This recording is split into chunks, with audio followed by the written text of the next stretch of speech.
Summary. Mad Hatter mysteriously turns himself in. Knowing him, he's up to something, so you/Batman interrogate him, but he barely gives you any information other than to listen to the sirens. So you frantically go around Gotham listening like a madman. Or be like the rest of us and go up to Mad Hatter, who basically just tells you where they are. Cool, I guess. So you find each of them and bring them to safety, but after disarming the bombs. Then, doing this a few times, you/Batman find that there's still one missing. Because of this, you go to someone who knows where the hostage location is, Hatter. Hatter tells you/Batman that what you're looking for is in a book, but somehow you're sucked into his world. After fighting your way out, you free the hostage. Hatter is embarrassingly put behind bars, and yeah, story time. Story time. Fucking story time, guys. Story. The story here is pretty good. I mean, there isn't much of it, but the some that is here is good. A good example of this is Hatter himself. Only speaking in rhymes is genius. It's a great way to keep the player engaged and fits for his character. I really don't have a good reason as to why it's good, but I think it's just that there's nothing bad. That in and of itself makes it good. Hopefully that makes sense. The only problem I can see is how exactly did Hatter hide the hostage? Was he just hiding in the corner somewhere where no one would see him? Since it's not supposed to be logical, so it's not that much of an issue.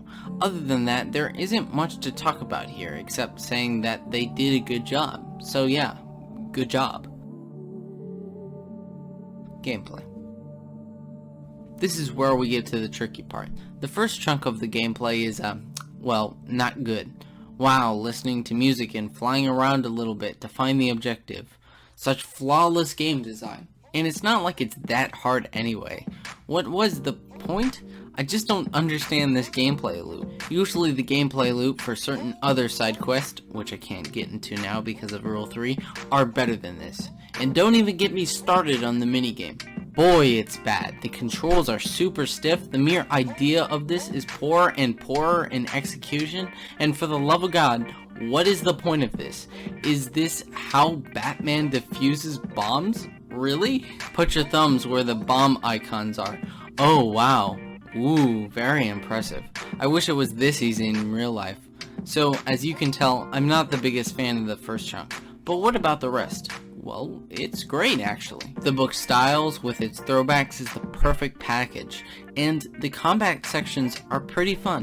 So, was this ending worth it? That's the struggle I have over this side quest.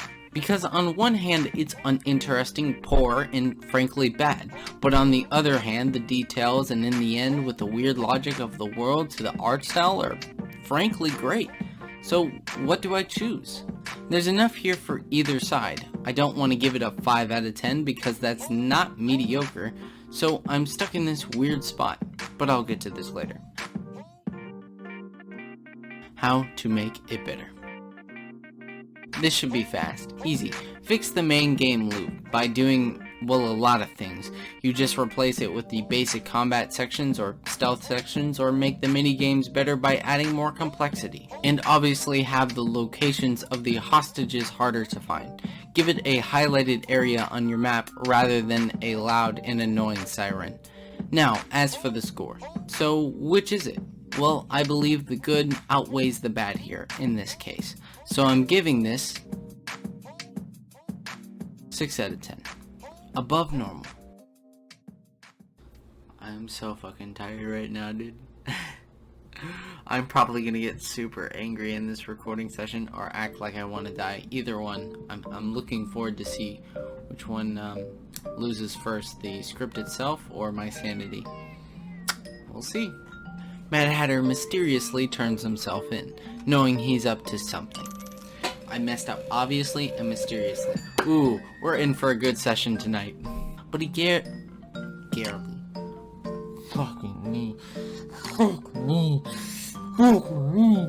But he barely gives you any information. Oh my fucking god. I don't think I can do this. I don't think I can do it. Such flawless game design. Fuck, I can't speak English. How to make it better? Yeah. What the fuck? What accent was that? The book has an excellent style with its throwbacks and